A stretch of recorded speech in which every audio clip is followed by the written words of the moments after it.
Sem marcador. Tocar 2 vezes para ativar marcadores disponíveis. Use o gesto deslizar para cima e para a direita para ver. Saudações em Cristo Jesus, nosso Mestre e Senhor. Você aí, aonde você se encontra neste momento, que a paz do nosso Deus esteja convosco. Aonde você estiver, como você estiver, neste planeta Terra. A paz de Deus esteja contigo. Não importa o nome que você dá a Ele, mas Ele é um Deus único. Deus de amor, que nada existe fora deste amor. Damos graças a Ele por mais um dia, por mais uma oportunidade. Nós estamos aqui para gravar mais uma semente de luz do nosso estudo Vida Além da Vida. Nós estamos estudando o 4º livro da codificação kardeciana, Céu e Inferno ou a Justiça de Deus. Hoje, nós vamos terminar a primeira parte.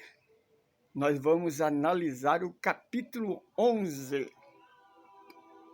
que tem o nome Por que as igrejas, por que a religião não aceita a manifestação dos Espíritos.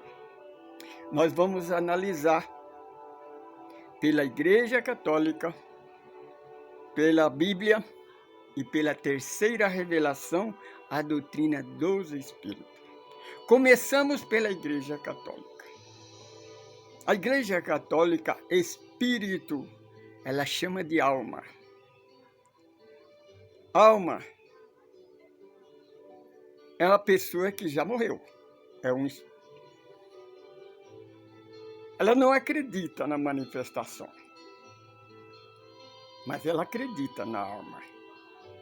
Porque tem a missa de corpo presente, do 3º mês, a missa do ano, o dia das almas, para os católicos ir ao cemitério visitar os seus parentes, porque segundo os seus ensinamentos, não existe vida depois da vida.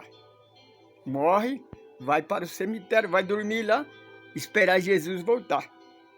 Porque eles não acreditam na reencarnação, acreditam na ressurreição da carne. Agora, por que ela não aceita? Ela aceita sim, mas só aceita se o espírito ou a alma for da doutrina dela, for do rol do batismo dela. De outra fé, não aceita.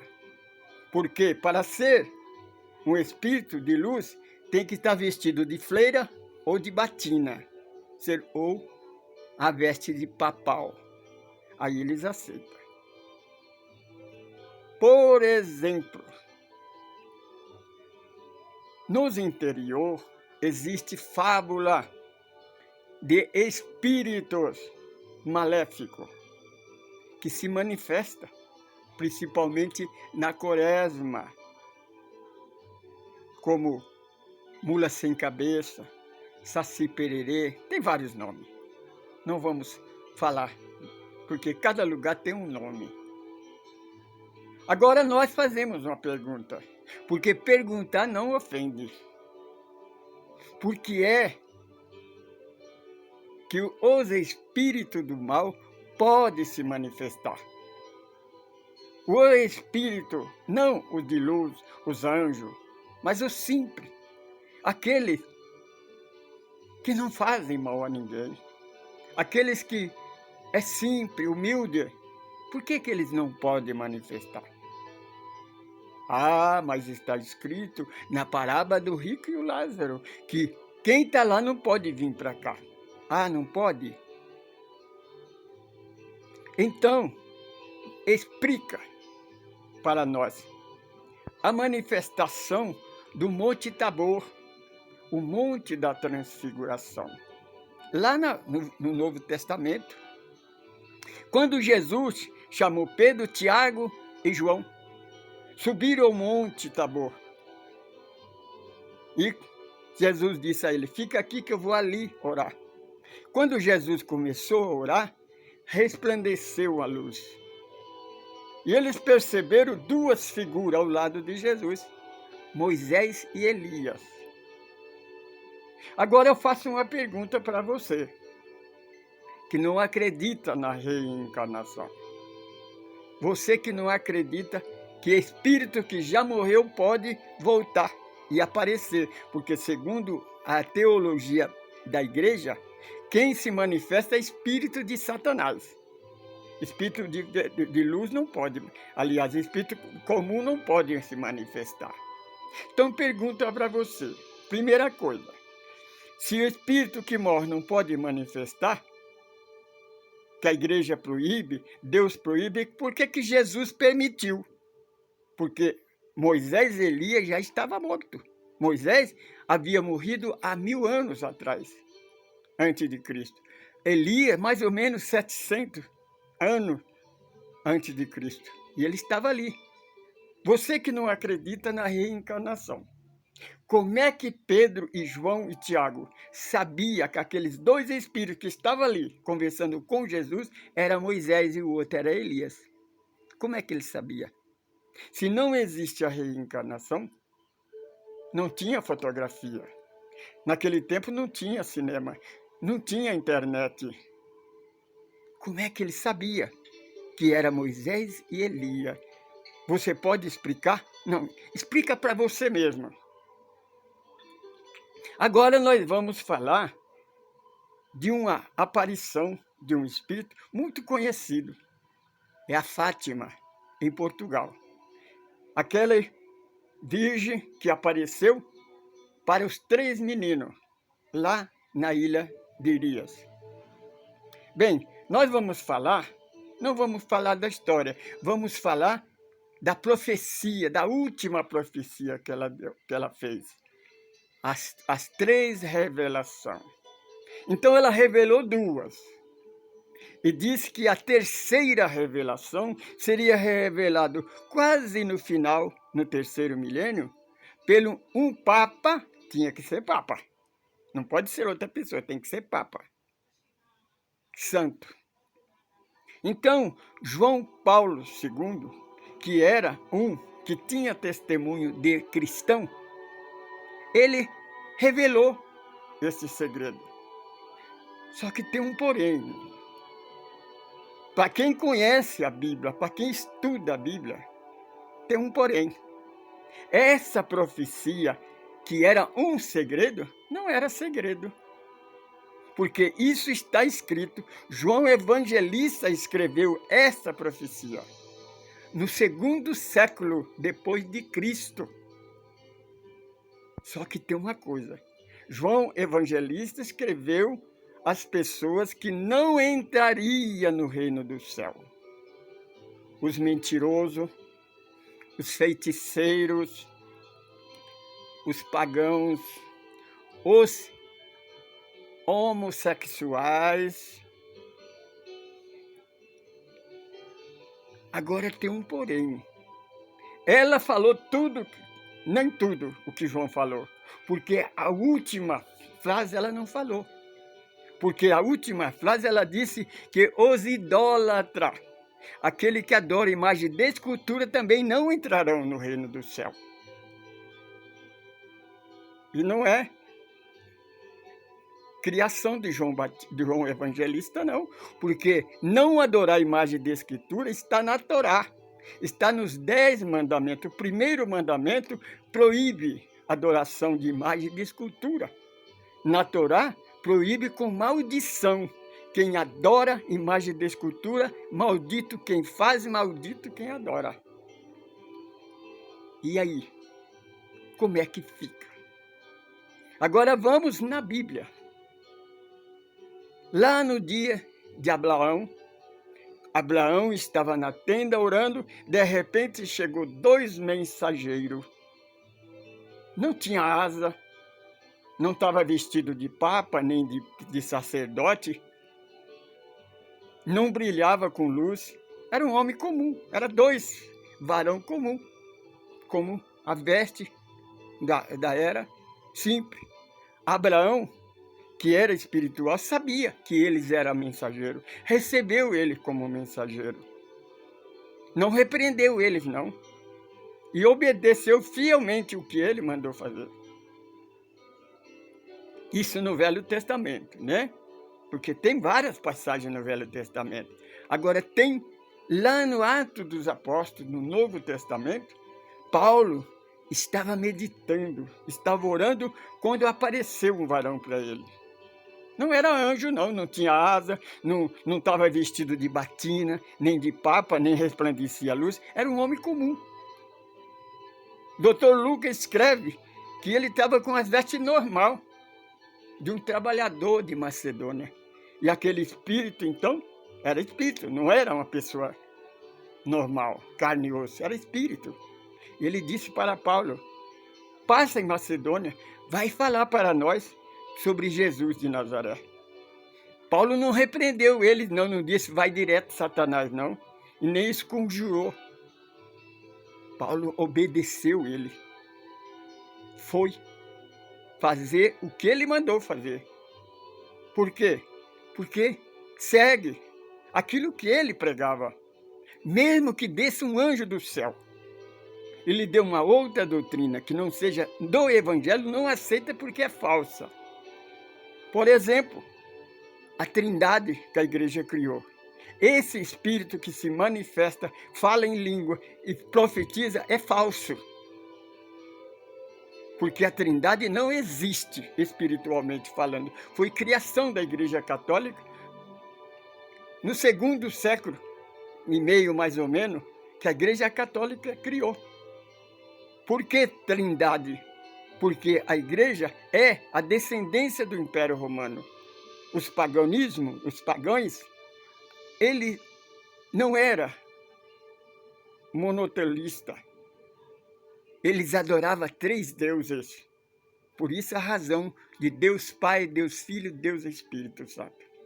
Agora, o nosso irmão Allan Kardec, na introdução do livro O Evangelho segundo o Espiritismo, ele nos explica uma coisa, que a fé é raciocinada. Porque a fé verdadeira, ela permanece todo o tempo diante da verdade e da razão. Querido irmão, se você ler em Mateus, quando o Jesus de Mateus fala sobre a Trindade, ele disse, todo pecado contra Deus, Todo-Poderoso, Deus onipotente e onisciente, é perdoado. Contra Jesus, que é, segundo a igreja, o segundo Deus, né? É perdoado, mas contra o Espírito Santo não é perdoado. Então ele não é de Deus, porque a mensagem de Jesus, a palavra do Evangelho, é de perdão, é amor. Nada existe fora deste amor. Fora do amor não há salvação. Se ele não perdoa, ele não pode ser de Deus. É só você analisar. Você compreende, irmão? Então, vamos agora na terceira revelação. A doutrina dos Espíritos. Ela não fala da Santíssima Trindade, mas fala daquilo que João Evangelista escreveu, que Jesus falou. Porque João Evangelista, ele escreve, tudo o que eu escrevi, eu ouvi da boca dele. Não foi terceirizado, não. Não ouviu falar, não. Ele ouviu da boca dele. Ele garantiu que ele ia ser crucificado. Ele ia ser entregue aos pecadores. Ele ia fazer com ele tudo o que quisesse. Mas só que tinha uma coisa, no terceiro dia ele ressuscitaria. E ele provou que a morte não existe. Ele provou a imortalidade da alma. E ele apareceu a Maria Madalena para provar, porque ele disse, tudo o que eu faço, vós fazeis também. Então, tem essa condição, sim, ou quem acredita em Jesus. ele disse: eu vos mandarei o Consolador, o Espírito da Verdade, que depois Kardec escreve que eles desceram como um exército de estrela, espalhou para o mundo inteiro, cumprindo a profecia de Isaías, de Joel, o sonho da porta da escada do sonho de Jacó. Isso está no Evangelho. Isso foi profetizado por Jesus. Agora, se você tem o livre-arbítrio, querido irmão, querida irmã. Você pode colocar o nome que você quiser em Deus ou em Jesus. Você pode distorcer a palavra dele. Mas será inútil. Você não tem poder nenhum. A igreja não tem poder. Mais de 6 séculos a igreja pregou que a terra era quadrada. Ela continua redonda até o dia de hoje. Você, irmão evangélico, que diz que acredita só o que está escrito na Bíblia. Não, você acredita na Igreja Católica. Você saiu da igreja, mas ela não saiu de você. Porque a Santíssima Trindade foi criada pela igreja. Satanás foi criado pela igreja. O inferno eterno foi criado pela igreja. O céu único foi criado pela igreja. A ressurreição foi criada pela igreja. Você aceita. Você não está com a Bíblia na mão? Você não lê o último capítulo do Apocalipse? Todas as igrejas que não aceitarem o Evangelho de Jesus, que é o Evangelho libertador. Ele veio nos libertar.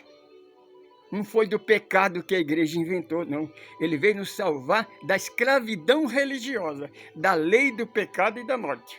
Ele abriu a porta da senzala. Deu-nos a carta de alforria que ele selou com seu sangue lá na cruz do Calvário, naquele dia, quando a sua luz resplandeceu como o sol da manhã de primavera, clareou todo o planeta Terra. Ele nos entregou essa carta magna que é o Evangelho.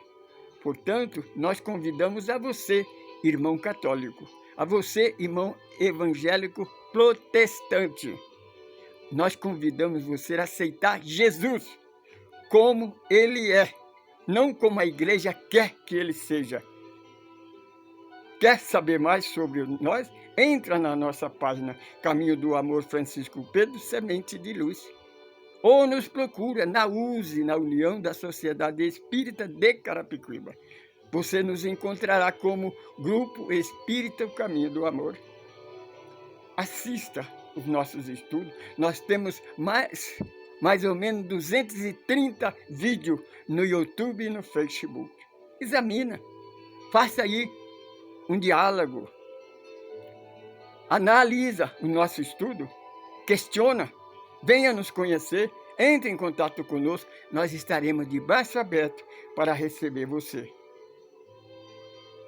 Eu sou Francisco Pedro, sou um evangelista, eu prego o evangelho redivivo.